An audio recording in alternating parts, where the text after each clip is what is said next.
Brenner Mills, Minnesota Vikings. Just want to win one before I die. I'm Riley Mills, and I didn't go to college. Bear down, baby. Lane Cooner, the conductor of the Baker train. Unfortunately, the conductor himself could not be with us this week, but you got your boy Bryn hosting as always. You got your man Riley joining us for the first time in about a month. Riley, how you been? I've been doing good. Had to take a little a step back, but I'm back and ready to record. Ready to record? Ready to feel the football buzz with the playoffs coming up? Oh yeah. I Of mean, course, the Bears won't be in it, but yeah. it'll still be good football. Sorry about that. But speaking of playoffs.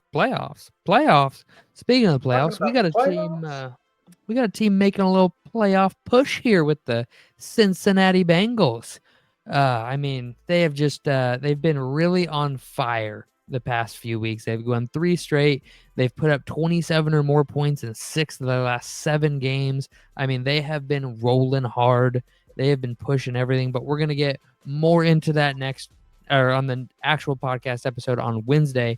Right now, we're going to take a look at the playoff picture, and we're going to reveal our Week 16 post Week 16 top 10 rankings as voted on by the Wide Eye Crew. So without further ado, let's take a look at this week's playoff picture. You ready to pull it up on screen here? Make us real tiny, make the screen real big. Zoom in here just a little bit here so everybody can see. As you can see, you have the Chiefs, the Bills, the Steelers, and the Texans. The Texans have locked up their division. The Bills have locked up their division. And the Chiefs have locked up their division. The only people that haven't are the Steelers and the Ravens. They are currently battling it out, both sitting at 10-5 for what will be the 3 seed most likely. I think, the Bills would have to lose out, and the Steelers or Ravens would have to win out, and I don't know how tiebreakers go after that. But Riley, is this about how you expect the AFC to play out here? The, Steelers or the Ravens? Who you think is going to take the AFC North? I think it'll end up being the Ravens. If you go and look at their next opponents, Pittsburgh's playing the Chiefs. Is it at Kansas City? It is versus, so it would be. I'm not sure I don't think it's at Kansas City. Well, it says versus for Green Bay. I don't know. Let's just find out here. I can look it up, but either way, you expect the Ravens to take that division? Yes, they.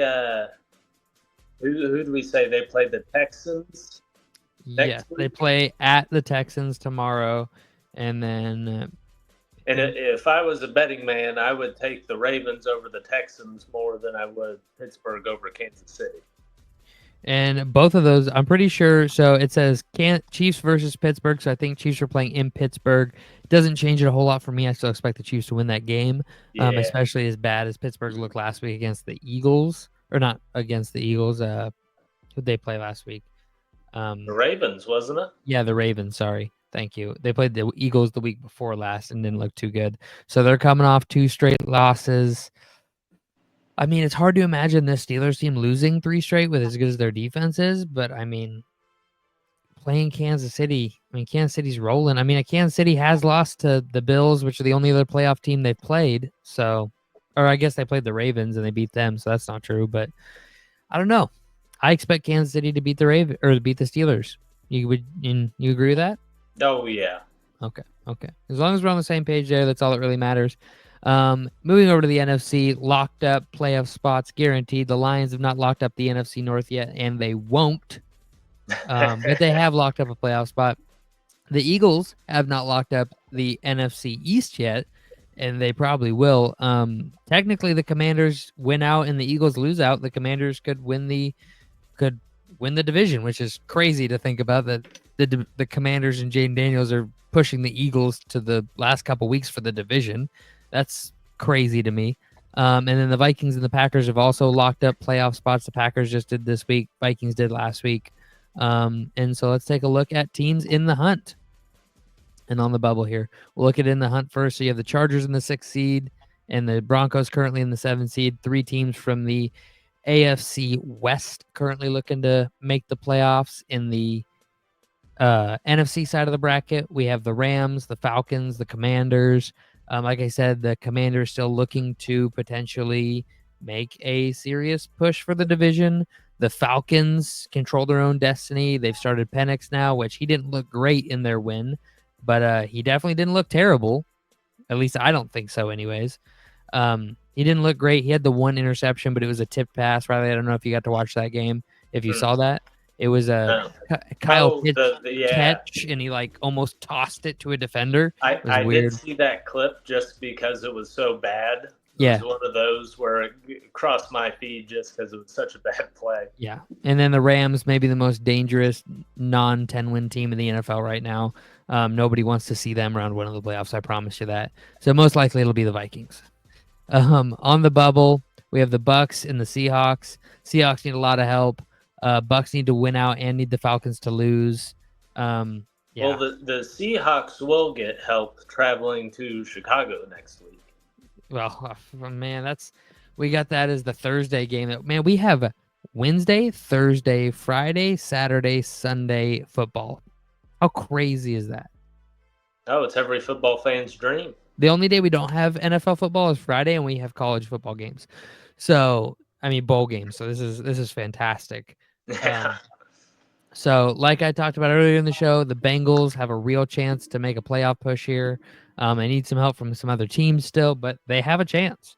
They have about a 10% chance, to be completely honest. They need a lot of help. The Bucks, long story short, need the Falcons to lose and to win out. The Seahawks need the Rams to lose out, and they need to win out to make the playoffs. And then the Commanders, who are currently sitting in the 7th seed, they just gotta keep winning. They just gotta keep winning, and they'll eventually make it in. But yeah, it looks like we're gonna have 2 divisions send 3 teams to the playoffs. How crazy is that? That's nuts. We're gonna have the NFC North has already locked up 3 teams, guaranteed happening, and then the Broncos are the question, because if they lose to Cincinnati, then they're pretty much out, and another team's gonna take over. Like if they not pretty much, they have like a 62% chance here to make the playoffs, even if they lose. So they still have a chance, but high likelihood the AFC West sends 3 to the playoffs. I mean, we got a lot of good football coming up here, but that is the playoff picture as it stands post Week 16, prior to Week 17. We're just taking a quick peek at it. We'll touch more on it tomorrow on the Wednesday episode of the main podcast, so we'll cover it in more detail there. We're going to predict all of Week 17, all of Week 18, and see what our playoff picture looks like coming up here on the end. How about we get to the top 10, though? You ready to take a look at our top 10 teams? Yeah, I'm interested to see what the group has decided. All right, just making sure I had them all here. So if you've never watched the show before, how this works is myself, Riley, and the conductor of the Baker train, Lane Cooner, who you saw in the intro, he and us vote every week on our top 10. First place being worth 10 points, 10th place being worth 1 point, and then I, calculate the averages each week for each team, and we compile a list from there. So we have an In the Hunt section for our top 10, which is teams that received votes, but not enough votes to make it into the top 10. And this week, we only had one team. That would be the Washington Commanders. They received a whopping single vote. A single vote. There's a lot of good teams right now. There's a lot of good teams. A lot of good teams. And that brings us to our top 10. And number 10, the LA Rams. Another, like I said, maybe the most dangerous non-10 win team in the league right now. And most of the other teams on this list have 10 wins. So they're gonna be right there at the edge of glory. They just gotta win and they're in. So just gotta make a couple moves and get in the playoffs and see what happens. They're a force to I don't want to see them round one of the playoffs. I can tell you that right now. Nobody wants to go to LA and play against that offense. I don't care how bad they looked last week. Nobody wants to go in and play Matt Stafford the Rams round one. At this point, even if they win out, is anyone going to be going to LA? Yeah, they'll win their division. I thought they were getting in was the last wild card. No. They just have to stay ahead of the Seahawks, and then them or the Seahawks will win that division. Most likely. So I think the Rams have to lose to Arizona, and the Seahawks have to win to be tied, and then the Seahawks have to beat them week 18 to win the division, which it's in LA. So the odds of the Rams losing out and the Hawks winning out, not very good. Yeah. Seattle's a good football team. They're a 9-10 win team, but they are not. I don't think they're as good as the Rams. And I may be wrong on that week 18 game. I don't know. We'll get that double checked. But they're our number 10 team this week. I think they'll only continue to rise. Our number 9 team, the Pittsburgh Steelers. They took a little bit of a tumble here after a couple rough weeks. We had them all the way as high as 5, I think, a few weeks back, maybe 6. Yeah, they just haven't looked quite the same as a unit, like a whole team. The defense has still looked good. The offense has still looked good in pieces, but they haven't put it all together. But they've been playing some good teams these last for sure weeks. For sure. All the way back. They played Philly, they played Baltimore. They have a tough schedule, and I'm not going to sit here and pretend like they don't, because they have been playing some tough teams, but that's why they're still in the top 10 despite having back-to-back losses. But the team that beat them, the Baltimore Ravens, get the number 8 spot on our list this week. Pretty self-explanatory here. Probably the best offense in the league. Bottom 10 defense, but the best offense when they're clicking and not shooting themselves in the foot. So I like it. I like them at 8. What do you think?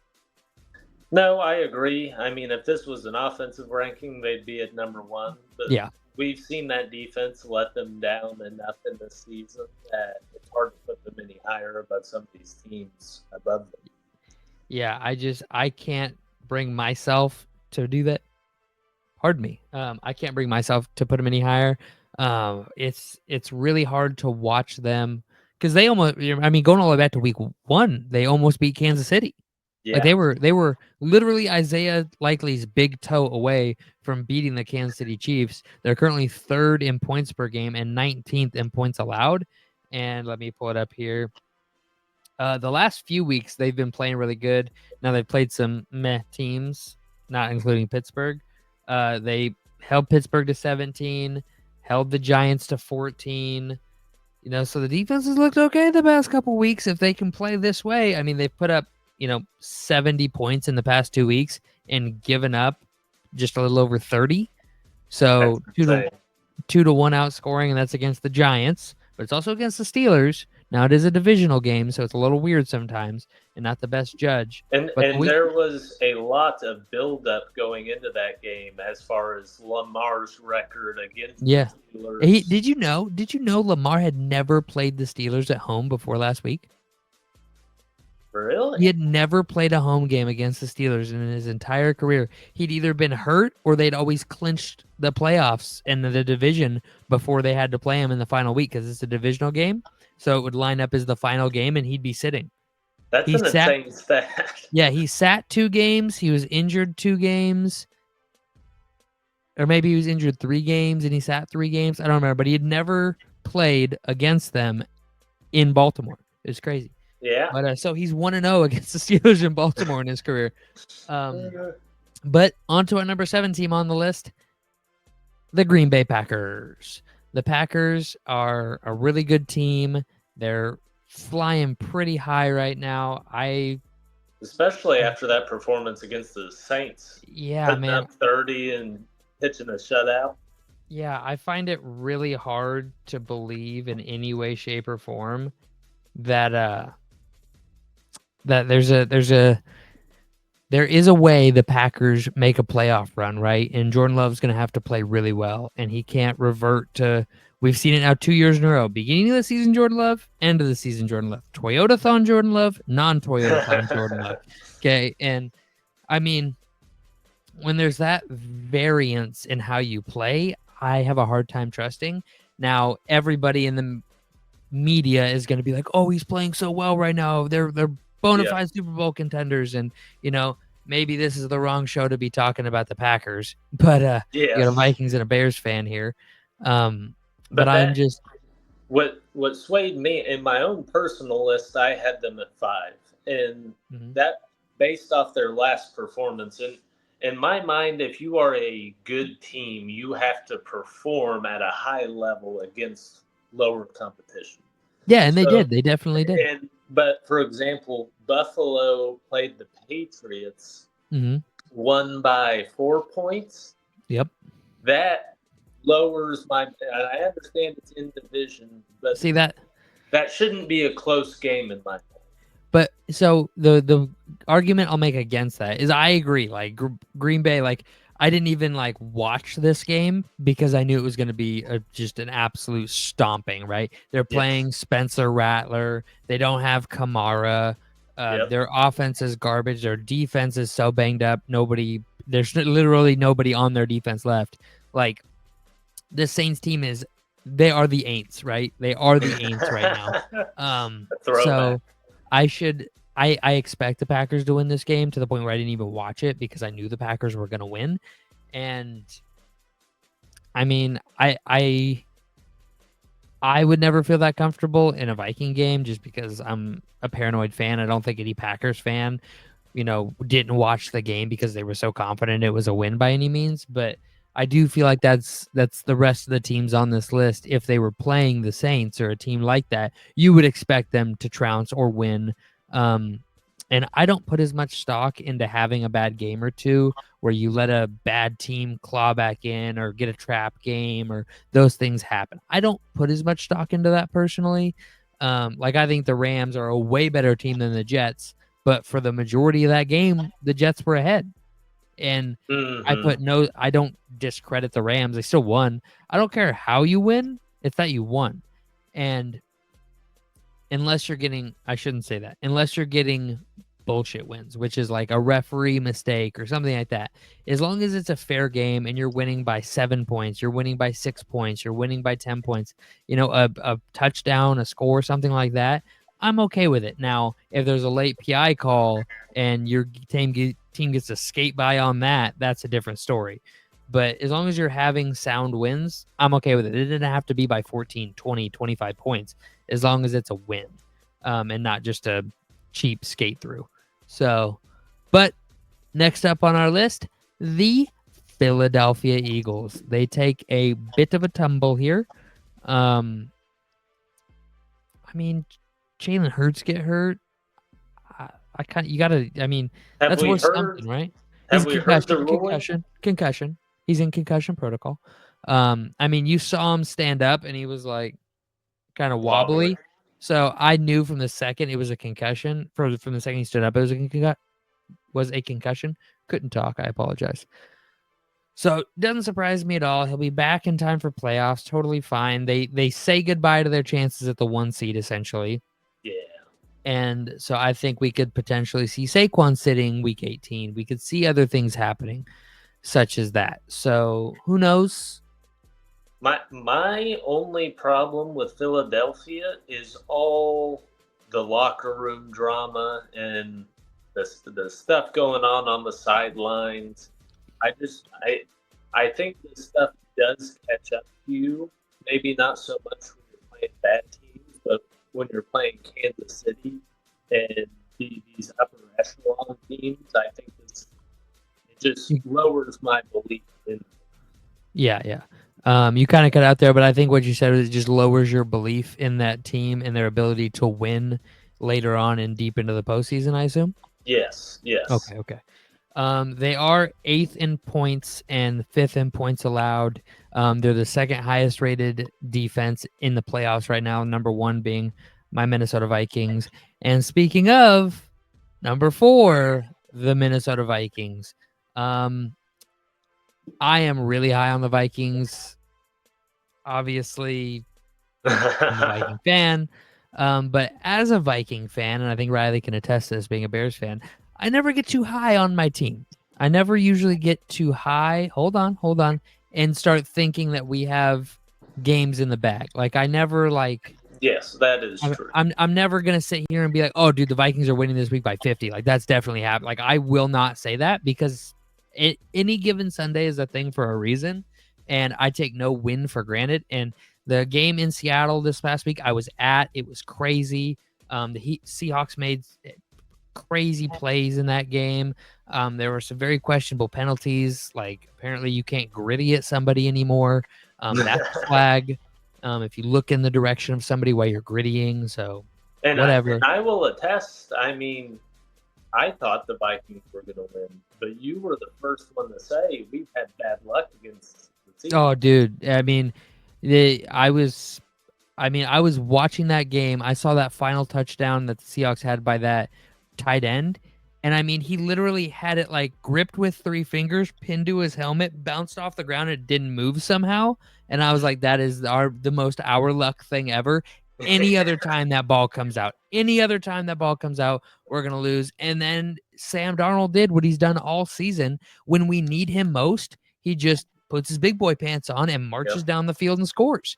And Minnesota is going to have some serious talks about the quarterback this offseason. We're gonna say, thank you very much. Here's your $10 million. Go away. Go away. Unless you want to come back. If you want to come back for 10 million, we'll give you another 10 million, but we're not going to give you 30. We're not going to give you 40, and we're certainly not going to give you 50. That's the whole reason we brought him in the first place, is our general manager does not want to pay the quarterback position premium money anymore. Unless you're a bona fide Josh Allen, a Lamar Jackson, a Patrick Mahomes. If you're those guys, I think they would pay. Oh, yeah. How much of Sam Darnold is having Justin Jefferson, Jordan Addison, T.J. Hawkinson? Yeah. 2 great tackles. Cam Robinson has come in this season and played great for an all-pro Christian Darrisaw who got hurt. Aaron Jones has looked good all season. He just rushed for 1,000 yards this season. Yep. The defense is number 2 in the league right now. I mean, this team is – I mean, they're meshing. I would have never thought this team would be this good. Is J.J. McCarthy slated to be healthy by next season? Yeah, He was cleared. Second surgery. No, so that's a big misunderstanding. And I see a lot of talking heads on like ESPN, a bunch of other places talk about a second surgery. They didn't do a second surgery. They did like the little like camera that you put in there, and they just shaved away some scar tissue essentially. They just helped it heal. Yeah, orthoscopic surgery. Yeah. Yes. And they just shaved away some scar tissue to let it heal better, but it wasn't anything like they didn't go in and reattach or repair or anything like that. They just shaved away a little scar tissue so that because they were worried it might not heal properly if they didn't. And that's it. That's all that happened. JJ McCarthy is ahead of schedule with his rehab. Like they're claiming he'll be cleared and he could technically come off IR if eligible. I don't think he's eligible. I think he has to stay there the rest of the year. But by the wild card round, they're saying he could like be healthy enough to play. Okay. So he's not like he's gonna have a full off season as Kevin O'Connell's quarterback 1, exactly what Sam Darnold got. And because of that, he's already in the building, taking first team reps like through the little camera thing they have on Sam Darnold's head every practice. So he's sitting in a VR machine watching that. He's in every quarterback meeting. He's getting prepped like he's the starting quarterback for every game by Kevin O'Connell. Yeah, he's in the meeting going through every week like he's a starter. Like they're prepping this kid to be the quarterback, and I don't understand why people are so. I mean, look at what Kevin O'Connell did for Kirk Cousins, best he's ever played. Josh Dobbs, best he's ever played. Nick Mullins, best he's ever played. I mean, Sam Darnold, best he's ever played. Like, how do you not look at Kevin O'Connell and go, JJ McCarthy's the dude he handpicked to be his quarterback of the future, and you're not going to trust him to be the quarterback of the future? Like, just doesn't make sense to me. We'll move on. I've spent enough time ranting to the number 4 team on our list, or number 3 team on our list, the Kansas City Chiefs. Really? They just keep winning. They're 12-1. I have them a little lower than most people. Spoon had them pretty high on his list. I had them high. Yeah, you had them high on your list. I am not high on the Chiefs because of something I mentioned earlier. The bullshit wins. Yes. And sorry, Chiefs fans. It's not trying to say that you don't have a good team. You're still a top 5 team in the NFL. Okay. Not trying to say you're not. What I am trying to say is there have been 8 different games this season where you should have lost, and it was either a penalty, a fluky play, a call, a no call, or a call that helped you. It's just it doesn't seem sustainable to me. And while I feel that you're better than the number 8 or 9 team on this list, I do not feel like you would beat Philly and Philly. I do not feel they would beat Minnesota and Minnesota. I do not feel they would beat Detroit. I do not feel they showed they can't beat Buffalo. I don't feel like they'd beat the Packers. I feel like they could beat the Ravens, but it's I mean they literally won by an Isaiah toe. Like I feel like that's where they're at. And because they keep winning, we can't scoot them down the list, but because they haven't shown that they're next level team, I can't move them up the list. So I had them pretty low. I'm the reason they're not higher on this list. I'll out myself here because I have no problem outing you guys. I had them at 5, right? I had them at 5. Okay. Spoon had them at 4. You had them at 1. I do feel like this Kansas City team is healthy. I feel like they are hitting their stride. I feel like they are a dangerous team, but a dangerous team and a top 3 team are two different things to me. I don't feel like they're top 3. You feel like they're number 1, though. I'll give you the floor. They just keep getting these fluky plays, and it's not like it was one game here or there. I mean, it's been over the course of the season, and I mean they lost to Buffalo, but outside of that, I mean they've beaten every other team they played one way or another.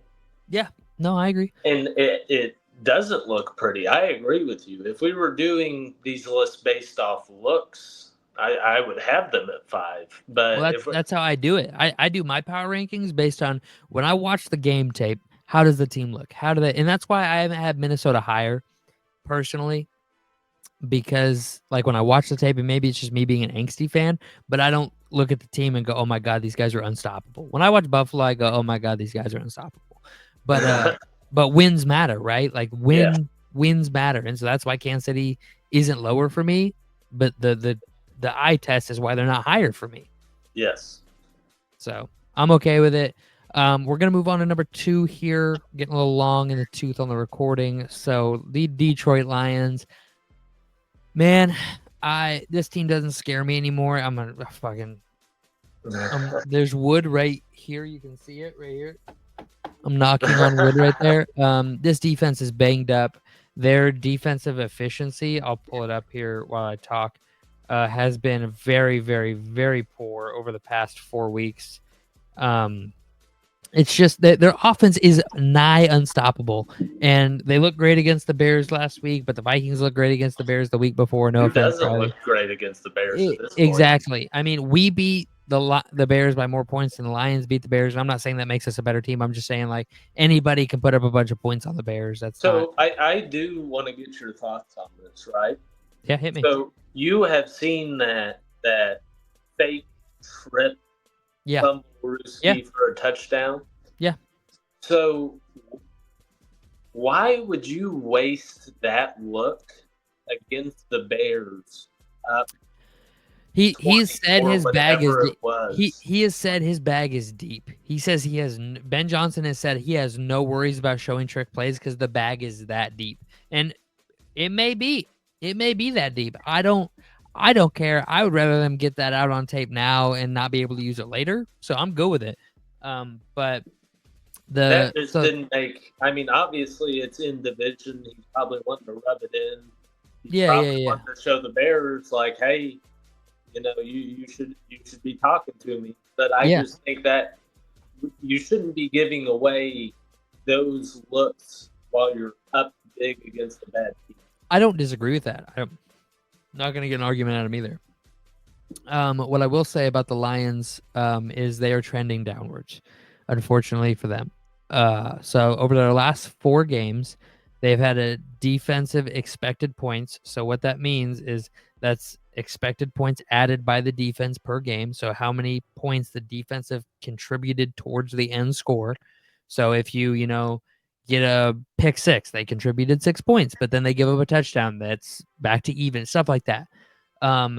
They have a -5, a -11, a -32, and a -3. And it's not exactly the same as just you get a pick 6, you get 6. You don't get a pick, or you get a stop, you get 0. Like that's not. There's a lot more that goes in. Yeah, there's a lot more to the equation, and it's super long, and I don't really want to sit here and explain the whole thing for 10 minutes. So just know that a -3, that's a bad game. It's not a great game, but it's not a terrible game. It's not like, oh, your defense cost you the game. A negative 32, that is terrible. So, for example, when they played the Packers, right, and the Lions, and they put up 34 points on the Packers, their offensive added points was 13, right? 13 points. So that shows you, like, when you're scoring 34 points, your offense is like a 13-ish, and that's high, right? So And they to were be at a negative negative 32, now granted that was against the Bills. But to be negative 32 and to be negative 11 the week before that, and just to give you a little preview, the 3 weeks prior to this 4-week span, when the defense was healthier, they had positive 8 points, positive 11 points, positive 8 points. So they were playing good football. Yeah. And then they negative 5, negative 11, negative 32, negative 3. And now they get the Niners, who are banged up. I expect the defense to bounce back, even with them being banged up. The Niners do not look like a good football team right now. They just lost to Miami. Yep. I expect the Niners to get trounced by the Lions. The Lions' offense is going to look amazing. They've looked amazing since week 11. So let me give you their offensive expected points since week 11. This is insane. Week 11, 48. 48. That's insane. Yeah. Insanity. Okay. Like, I don't even understand. And then they have a 12, an 11, a 13, a 26, and a 24. Like, their offense is humming. So, and in my opinion, they've played some suspect defenses. The Bills have been shown they can be taken advantage of. They lost to Houston. Green Bay, Minnesota hung up 30 points on them earlier this season. The Bears, we know. Indy, they're not a good team. And Jacksonville, they can obviously be beat by just about anybody. So it is what it is. We'll move on to the number one team, obviously the Buffalo Bills. Once again, I don't love this, and I know it's crazy. People are going to complain, blah, blah, blah, blah, blah. I see the Bills as the exact same way I see the Vikings, okay? I know one has Josh Allen, one has Justin Jefferson. One has a good defense, the other has a good defense. One has tons of playmakers on offense, the other has tons of playmakers on offense. Like, if we're looking at quarterbacks alone, the Bills are the better team. But we're not. We're looking at the team. And I feel like this is too high. Honestly, I feel like Detroit still should have the one spot, but they did lose to Buffalo, so I get it. But I take issue with the Bills being 1, but the Vikings being 4 when we have the same record against like opponents. We're both 8-9 against the same teams. We played 9 of the same opponents, and we're both 8-9. So I don't know. I think a lot of it is just how much they have surpassed expectations, and I do agree. I think the Vikings or the Bills? The Bills. I mean, the Vikings were scheduled to win 6 games, and they're at 13. The Bills were slated to win 9. By who? By the sports books. Their over/under was 8.5. The Vikings was 6.5. I don't know. I think if we went position by position, we would choose the Vikings at every position but quarterback. I would take the Bills at quarterback, the Bills at running back, because I think James Cook is better than Aaron Jones. I think that's a draw. I think they're close. I'm just saying who I would take. I would take the Bills at interior offensive line, but I would take the Vikings at tackle. I would take the Vikings at receiver. I would take the Bills at interior defensive line, but I would take the Vikings edge rushers. I would take the Viking linebackers. Take the Vikings safeties, and then the corners. I'd probably go back to Buffalo. So it's fairly even, I think. I don't think it's a huge blowout. Did you not just pick 3 or 4 positions for Buffalo? I picked quarterback, interior, 1, 2, 3, 4, 5. I picked 5 for Buffalo. I picked quarterback, running back, interior line, interior defensive line, and cornerback. I'm saying running back's a draw.